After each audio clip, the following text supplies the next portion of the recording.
राधे राधे गुरु जी। तो मेरा कंफ्यूजन ये है कि जैसे तुलसीदास ने रामचरितमानस लिखा है और वाल्मीकि जी ने माइक पास। रामायण लिखा है।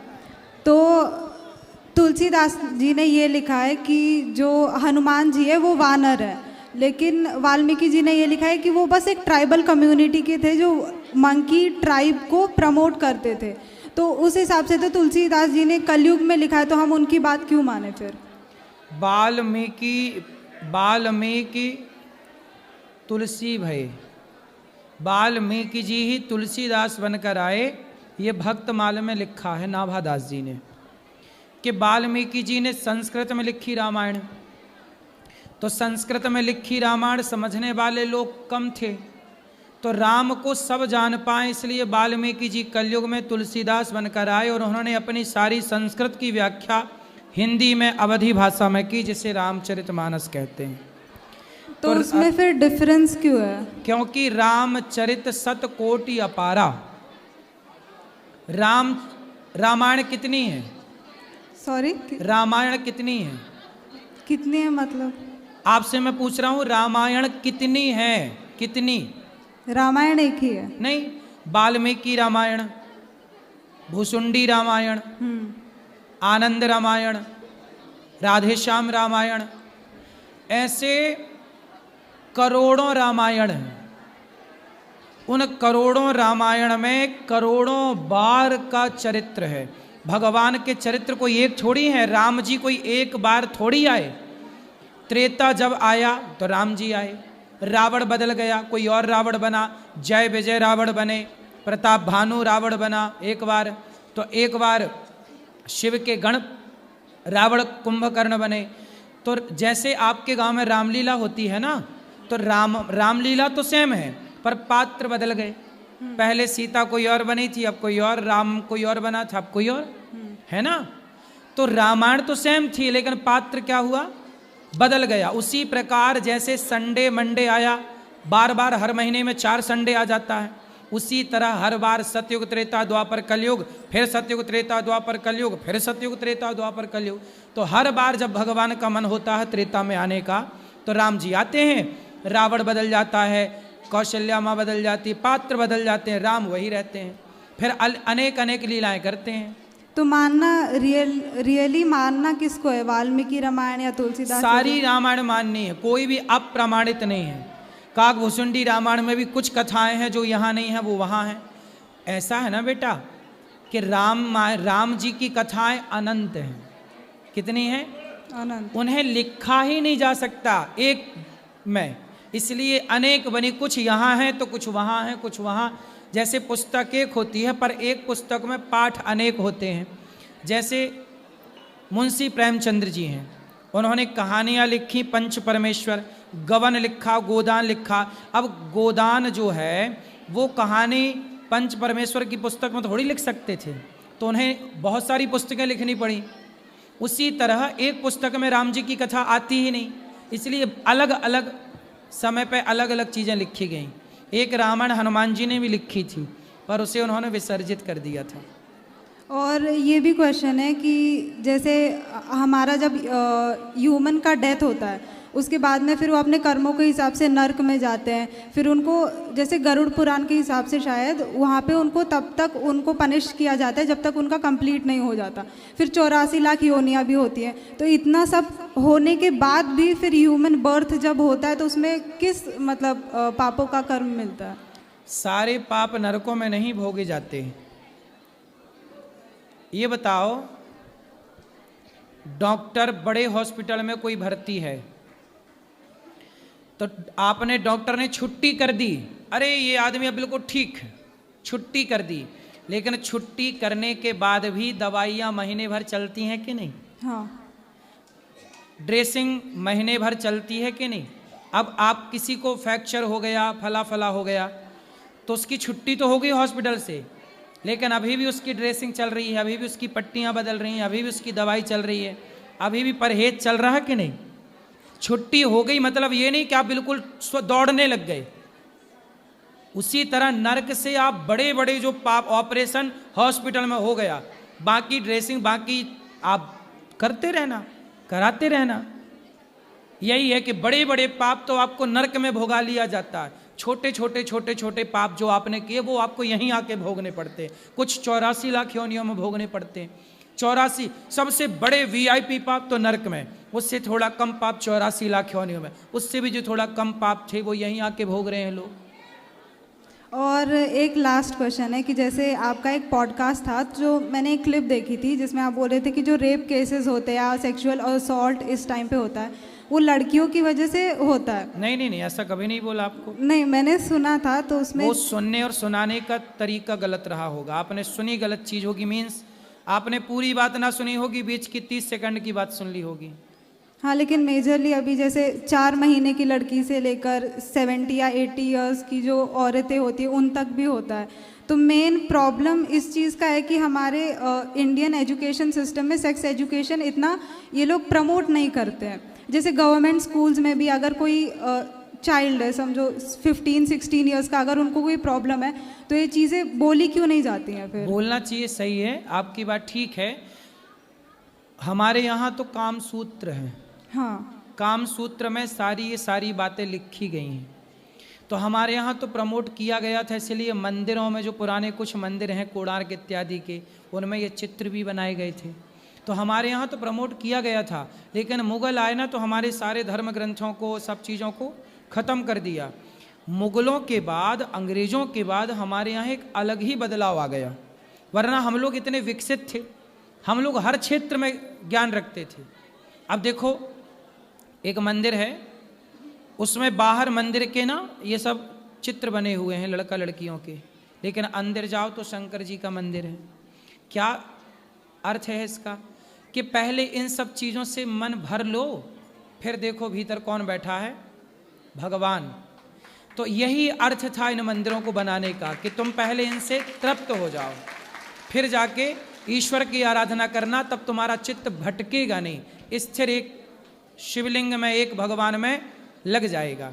तो उद्देश्य भीतर कौन बैठा है, भगवान। हाँ। बाहर कौन है, चित्र है गलत। वो गलत नहीं है, एक्चुअल हुआ क्या कि जब तक व्यक्ति इन चीज़ों से, इसलिए हमारे यहाँ विवाह एक प्रोसेस है कि पहले आप विवाह करो, विवाह में रहो अपनी पत्नी के संग, और फिर विवाह करके जब देख लो सब चीज़ों को, सारा आनंद ले लो, सुख ले लो, तब फिर चित्त ईश्वर में लगेगा, फिर भटकाव नहीं रहेगा। फिर भटकेगा कहाँ, क्योंकि आपने सारा स्वाद ले लिया है। इसलिए हमारे यहाँ ये सिद्धांत था बड़ा गहरा, लेकिन अब इसे लोग समझ नहीं पाए, इसे अब सिलेबस में पढ़ा। अब भारत की शिक्षा कहाँ पढ़ाई जा रही है? हाँ। सारा हमारे देश में मैकाले की शिक्षा पढ़ाई जा रही है। हम कहाँ वेदांत पढ़ रहे हैं, कहाँ गीता पढ़ रहे हैं? यदि ठीक ठीक से पढ़ते तो आज हमारे देश की स्थिति कुछ और होती। ओके, ठीक है। हाँ। और रेप की जो बात आपने की, हमारे यहाँ जो रेप होता है ना, उसका जो मूल कारण है, अभी देखो रेप हुआ बंगाल में एक डॉक्टर बहन के साथ, हाँ। अभी तक उसको फांसी नहीं हुई। हमारे देश में बलात्कार होने के 2 कारण हैं। पहला, बलात्कारी को तुरंत जब वो निश्चित हो गया किसने बलात्कार किया, तो चौराहे पे खड़ा करके उसको फांसी क्यों नहीं दी?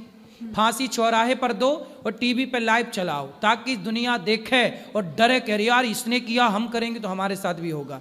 अब आपने कमरे में फांसी दी, पता नहीं दी कि नहीं, जंगल में मोर नाचा किसने देखा, तो चौराहे पर फांसी दो। हमारे यहाँ दंड विधान सही नहीं है, इसलिए बलात्कार होता है। हाँ। बलात्कारियों को लगता है यार कर लो, क्या होगा, ज़्यादा से ज़्यादा 10-5 साल की सजा होगी, भोग लेंगे, फिर छूट जाएंगे। पैसे वाला है तो 10 साल भी अंदर नहीं जाता। पहला कानून गड़बड़ है। दूसरा, बलात्कार क्यों होते हैं, इसका दूसरा जो सबसे बड़ा रीजन है, वो सबसे बड़ा कारण है कि हम लोगों ने, आप लोगों ने पहले पिक्चरें देखी, आज भी मूवियाँ देखते हो आप, तो मूवियों में लड़कियां जरा जरा से कपड़े पहनती हैं और मूवियों में रेप दिखाया जाता है। बलात्कार के सीन पुरानी, आज के 2010 के पहले की सारी मूवियां उठा लो, 2090 से लेके बाद की मूवियां उठा लो, सब में रेप के सीन भरे भरे पड़े हैं। हाँ या ना? रेप के सीन पिक्चरों में है, पकड़ा, बलात्कार किया, ये सारे लोग। अब इतनी सारी जनता पिक्चर देख रही है, और पिक्चर में देख क्या रही है, रेप देख रही है। तो जो लड़के हैं इनमें से 2-4 तो ऐसे होंगे, उनको लगेगा यार एक बार हम भी तो ट्राई करें।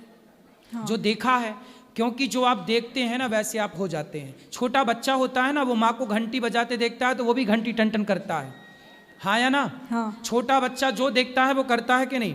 दादा को बीड़ी पीते देखेगा तो छोटा बच्चा भी बीड़ी उठा के मुंह पे रख लेगा। इसमें दोष बच्चे का नहीं है, आपने बच्चे को जो दिखाया वो बच्चे ने किया। ये बात मानती हो ना आप? हाँ। कि जो बच्चे देखते हैं, ऐसे ही समाज जो देखता है ना बेटा, बॉलीवुड में नंगे होके फोटो खिंचा रहे हैं, जब वो देखते हैं तो आज की लड़कियां फटे फटे कपड़े काहे पहन रही हैं? देखती हैं। वो कम कम कपड़े क्यों पहन रही हैं? उनकी गलती नहीं है, देख रही हैं। बलात्कार क्यों हो रहे हैं? चीजें मोबाइल पे, सरकार गंदी गंदी पिक्चरों पे बैन क्यों नहीं लगा रहा? क्यों तुम्हारे मोबाइल पे गंदी पिक्चरें चल रही हैं? हाँ। जब देखेगा वही तो भरेगा क्या मस्तिष्क में? वही। फिर कोई भी लड़की मिलेगी वो उसे उसी नजर से देखेगा और अपनी भरी वासनाओं को वो उस पर उड़ेलेगा, वो उसके साथ दुराचार करेगा, क्योंकि जो अंदर है वही तो बाहर निकल रहा है। हाँ। आप सहमत हैं इस बात से? हाँ। 3 गलतियां हैं। पहला तो हमारा कानून कमजोर है, दूसरा बॉलीवुड गलत प्रचार कर रहा है, लड़कियों के वस्त्र उतार के नचा रहा है, दिखा रहा है, और आप लड़कियों को कोई ऐतराज नहीं है कि तुम अर्धनग्न क्यों पिक्चरों में दिखा रहे हो। इससे समाज उत्तेजित हो रहा है, फिर नुकसान हो रहा है। तीसरा, सरकार क्यों नहीं ये गंदी गंदी चीज़ों पर बैन लगाती? आज हर बच्चे के पास मोबाइल है, बच्चा मोबाइल पे देखता, कुछ भी देखता है, कोई गंदी चीज़ आ जाए उसके मोबाइल पे और वो देखे तो क्या प्रभाव पड़ेगा उसके भीतर? तो ये किसकी जिम्मेदारी है? आज चाइना के भीतर गूगल नहीं चलता, उसका खुद का गूगल है। हाँ। चाइना के भीतर यूट्यूब नहीं चलता, या कुछ चीज़ें हैं नहीं चलती, उसका खुद का सॉफ्टवेयर है, खुद का सिस्टम है। हम भारत के लोग क्यों बैठे हाथ पे हाथ रख के, हम क्यों नहीं अपनी चीज़ें डेवलप कर रहे हैं? हम क्यों नहीं गूगल को ख़त्म कर रहे हैं? हाँ। हम क्यों नहीं अपनी चीज़ें लेके आए? हम क्यों गूगल पे निर्भर रहें? हम अपना क्यों ना करें? हम क्यों नहीं अपना कानून बनाए कि नहीं हमारे देश में कोई गंदी फोटो, गंदी चीज़ यूट्यूब हो, गूगल हो, अन्य प्लेटफॉर्म हो, कोई वायरल नहीं कर सकता? क्यों नहीं प्रतिबंध है? हमारे यहाँ कुछ भी चलता है। कौन जिम्मेदार है इनका? मेन प्रॉब्लम तो गवर्नमेंट है। फिर 3 लोग जिम्मेदार हैं, मैंने तीनों के नाम बताए। हाँ। ओके। अब चौथा कोई आपको पता है तो आप बताओ। चलो ठीक। गुरुजी, हम जैसे एकादशी को उपवास रहते हैं तो दूसरे दिन जैसे बोलते हैं कि साधु या किसी को खाना खिला के फिर खाना चाहिए, अगर वो पॉसिबल ना हो तो फिर हमें क्या करना चाहिए? कोई बात नहीं, आप गौरी गोपाल में रोज साधु सेवा होती है, आप रोज यहाँ पे साधु सेवा कराओ कि आज एक आदमी, एक संत हमारे यहाँ हमारे नाम से खाएगा। हम एकादशी के दिन तो करते ही हैं, लेकिन दूसरे दिन का मैं पूछ रही हूँ। हाँ, तो यहाँ तो रोज एकादशी जैसे ही माहौल है, रोज एकादशी है यहाँ, तो ये समझो। ठीक है, ठीक है। और रोज यहाँ पे संतों की सेवा दरस परस है। द्वादशी को भी आप यहाँ सेवा कर दो और आप घर में खाओ। ठीक है, ठीक है। गुरुजी, आपने बोला था चाय में जहर होता है ना, ये हमारी 6 साल की बेटी है, ये नहीं पीती है, बोलती है राधे राधे गुरुजी बोलते हैं तो मैं नहीं पीऊँगी। वैसे हम भी नहीं पीते हैं, लेकिन अभी पुणे से आए हैं तो यहाँ थोड़ा एक बार पी लिए थे तो, लेकिन इसने नहीं बात नहीं। ओके ओके, राधे राधे गुरुजी। खुश रहिए। मेरा 3 सवाल है। पहला सवाल ये है कि माता पिता की सेवा करनी चाहिए, ये मैं भी मानती हूँ, पर माँ बाप ने यदि बच्चों को शुरू से ही भगा दिया है तो फिर उसका क्या कर सकते हैं? तो आपको भगा दिया क्या? हाँ, आपके पति को? नहीं, हम दोनों को निकाल दिया घर से। क्यों? बस छल कपट है उनके मन में, मतलब आपके अंदर छल कपट नहीं है? नहीं है, मतलब उनसे मेरे को दूर रखती, जैसे मेरे को खाना वाना परसना है, और जैसे पति नहाते हैं तो टावेल मांगना, तो वो मतलब वो देने चली जाती है, खाना वो परसने चली जाती है। कौन? मेरी सासू माँ। तो माँ अपने बेटे को भोजन दे रही है, इसमें क्या बुराई है? नहीं, पर फिर मैं भी तो दूर हो जाती हूँ ना। क्यों? तो आप कितने दूर हो जाती हैं? अब आपकी माँ आपके पति को भोजन दे देगी, इसमें क्या दूर हो जाएंगे? नहीं, वो बात भी नहीं, मेरा सवाल बस इतना है कि हमको निकाल दिया। क्यों निकाल दिया? नहीं बोले हमको तो नहीं रखना, बस ये बात है, कुछ भी नहीं। कितने भाई हैं आपके पति लोग? एक लड़का है, मतलब सॉरी, और एक देवर है। एक देवर है। हाँ। शादी हो गई उनकी? नहीं हुई। तो आप सेवा करती हैं अपनी सास की, खुश रखती हैं अपनी सास को, तो सास क्यों निकालती है आपको घर से? मैं तो शुरू से रख रही थी, वो कहते हैं ना कि ताली दोनों हाथों से बजती है, तो अब मैं भी कब तक एडजस्ट करूंगी? तो कौन से हाथ से ज्यादा बजी? दोनों से तो बजती है, पर ज्यादा किससे बजी? आपके से या सास के से?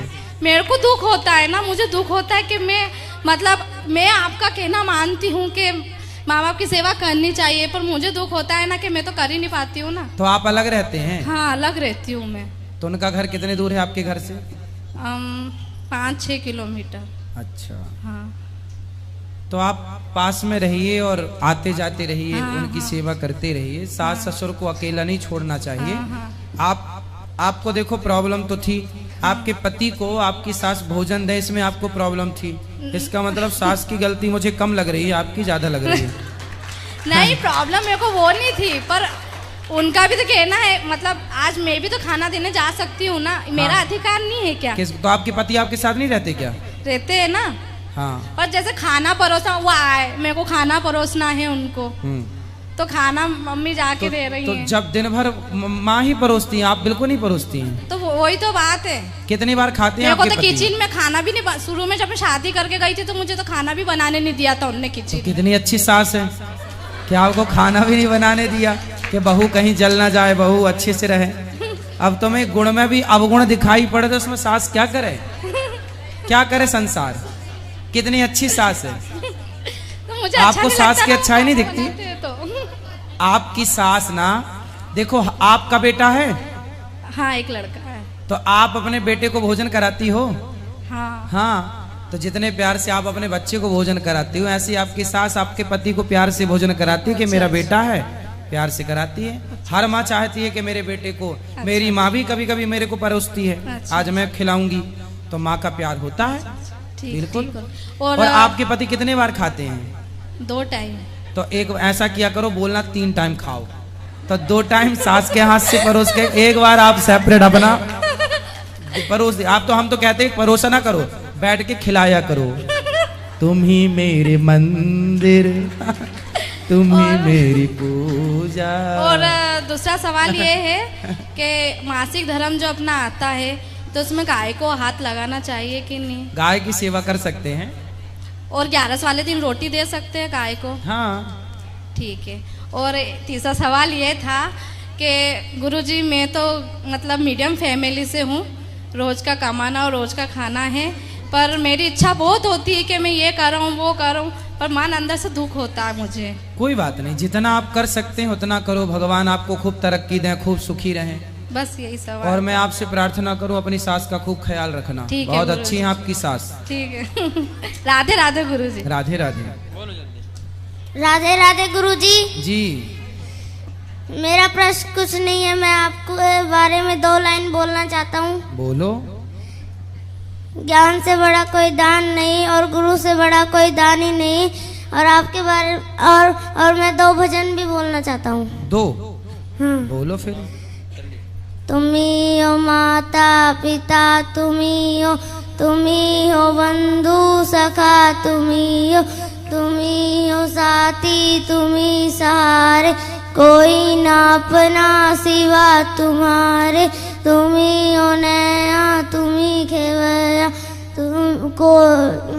तुम्ही हो माता पिता, तुम्ही हो बंधु सखा, तुम्ही हो जो कल खिलेंगे वो फूल हम हैं, तुम्हारे चरणों की धूल हम हैं, दया की दृष्टि सदा ही रखना, तुम्ही हो माता पिता, तुम्ही हो। राधे राधे गुरुजी। राधे राधे। राधे राधे गुरुजी। जी।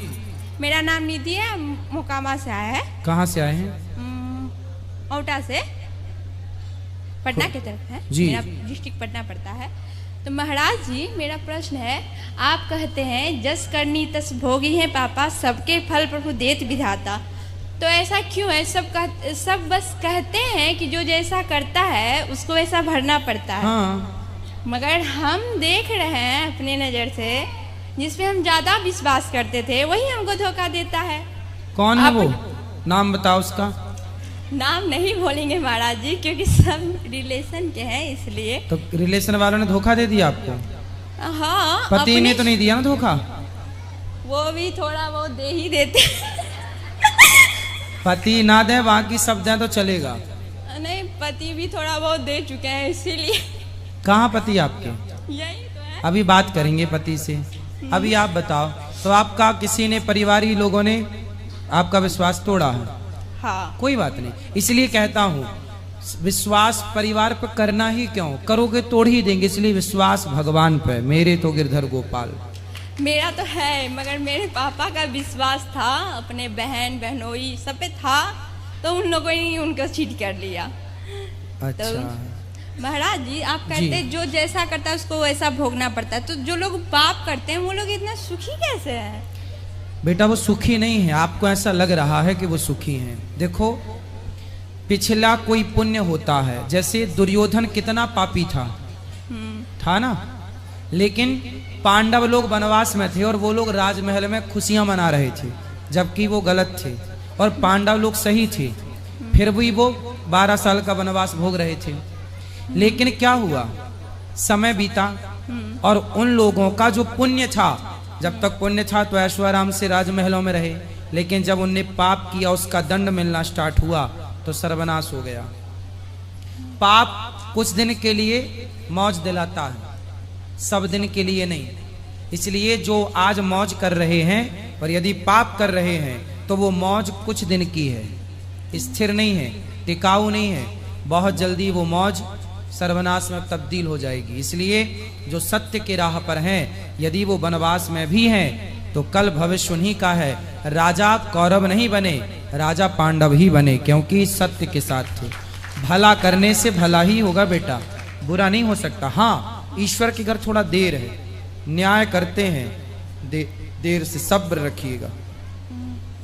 ठीक है महाराज जी, दूसरा प्रश्न ये है कि जिस तरह से हम अपने सास ससुर का सेवा सत्कार करते हैं, जिस तरह से उनका आदर करते हैं, तो हमारे पति को भी तो हमारे माता पिता भाई बहन सबका आदर करना चाहिए। करना चाहिए, बिल्कुल करना चाहिए। तो आपके पति नहीं करते? कभी कभी बेचारे कर लेते हैं। तो कभी कभी सास मिलती होगी तो अब रोज थोड़ी सास के पास जाएं। जाना नहीं है महाराज जी, कभी कभी हाइपर होते हैं ना, सुपर हाइपर, इनका दिमाग गर्म हो जाता है, कुछ भी बोलते हैं। कोई बात नहीं, आप देखो गुस्से में जो बोला जाता है वो सब झूठा होता है, झूठ निकलता है। इसलिए इस गुस्से की बातों को ना कैप्चर नहीं करना चाहिए, पकड़ना नहीं चाहिए कि आपने ऐसा बोल दिया, भाई वो हमने गुस्से में बोला था, हम कोई प्रसन्न चित्त। इसलिए कहते हैं क्रोध में व्यक्ति शैतान हो जाता है। आप कहाँ रह गए? अब तो आप पर क्रोध काम कर रहा है ना, क्रोध आपको दौड़ा रहा है, क्रोध आपको नचा रहा है। जैसे किसी को भूत लग जाते हैं तो वो नहीं, फिर भूत वाली हरकत, तो अब उसकी कोई गलती नहीं है, क्योंकि उसके अंदर कोई और काम कर रहा है, कोई और नेगेटिव एनर्जी काम कर रही है। उसी तरह क्रोध भी एक नेगेटिव एनर्जी है। इसे कहते हैं आसुरी शक्तियां।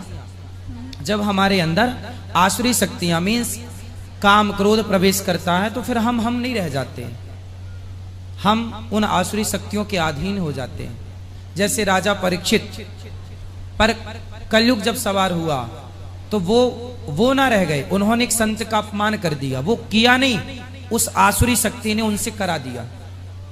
तो अब मैं कुछ नहीं करता, लेकिन यदि आसुरी शक्तियां आ गई, नेगेटिविटी आ गई, नकारात्मक, अब कोई फांसी लगाता है, आत्महत्या करता है, तो बताओ कोई आत्महत्या कर सकता है? यदि आत्महत्या करना मजाक होता, अच्छी चीज होती तो हम सब ना कर लेते। सही बात है। लेकिन आत्महत्या आदमी कब करता है? जब वो बिल्कुल डिप्रेस हो जाता है। आसुरी शक्तियां मीन्स नेगेटिविटी इतनी घेर लेती हैं कि उसे कोई रास्ता नहीं दिखता, वो अंधा हो जाता है, फिर उसे एक रास्ता दिखता है, अब मर जाते हैं, अब मर जाते हैं, मर जाते हैं। और वो अब बताइए कोई फांसी का फंदा गले में डाले और लटके, कितना मतलब भयानक है ये, कितना दर्दनाक है। कोई ऐसे थोड़ी मर जाता है। तो कोई जितने भी आत्महत्या करने वाले हैं, सुसाइड, जहर खा के आग में, अब देखो आपका जरा रोटी की भाप लग जाए तो कितना दर्द हो जाता है। लेकिन कुछ लोग मिट्टी का तेल डाल के आग लगा लेते हैं और जब वो जलते हैं तो फिर वो भागते हैं पानी की ओर, ना मिले वो अलग विषय है, पर जान बच। दर्द हो रहा है, पीड़ा हो रही है, किसने कराया? जल गई स्त्री या पुरुष, ट्रेन के नीचे आ गए, छत से कूद गए, पानी में कूद गए इत्यादि। क्यों? किसने कराया? उनके अंदर जो आसुरी शक्तियां आ गई, जो निगेटिविटी आ गई, उन्हें गलत रास्ता दे दिया और वो आत्महत्या कर गए। इस संसार में जो आत्महत्या करता है अपनी मर्जी से कोई नहीं करता, उसके अंदर की नेगेटिविटी, नकारात्मकता, आसुरी शक्तियां उससे ये करा लेती हैं। यही है नकारात्मकता, नेगेटिविटी। इसलिए यदि गुस्से में कोई बात कही जाए, बुरा मानने वाली बात नहीं है, वो गुस्सा है, वो क्रोध है, वो गलत प्रभाव है। उस समय आदमी ना तो आप भी तो गुस्सा करती होंगी कभी, हाँ, तो आप भी तो उल्टा बोलती होंगी। तो क्या आप जो बोलती हैं क्या वो सही बोलती हैं? गुस्से में तो स्वाभाविक है, सब कुछ बोलता है आदमी, इसमें कोई बहुत बड़ी बातें नहीं। और इनको माइंड नहीं करना चाहिए कि पति ने ऐसा बोल दिया, पत्नी ने ऐसा बोल दिया, ये गुस्से में बोला गया बातें हैं। समझ में आई? समझ में आ गई। क्या आया? गुस्से की बात को फॉलो नहीं करना। हाँ, गुस्सा गुस्सा है, क्रोध क्रोध है। ठीक है, राधे राधे गुरुजी। पति से बात कराओ, आपके पति से बात कर लें। राधे राधे गुरुजी। क्या नाम है आपका? राधे राधे। आर के कश्यप। पत्नी का विश्वास काहे तोड़ते हो? एक हाथ से कभी ताली नहीं बजता है महाराज जी। चुटकी तो बजती है, चुटकी बजता है लेकिन छोटी मोटी चुटकी टाइप की गलती तो करती होगे आप जी। चलो ताली मीन्स बड़ी गलती नहीं करते, पर चुटकी जैसी तो करते ही होगे। तो क्यों करो?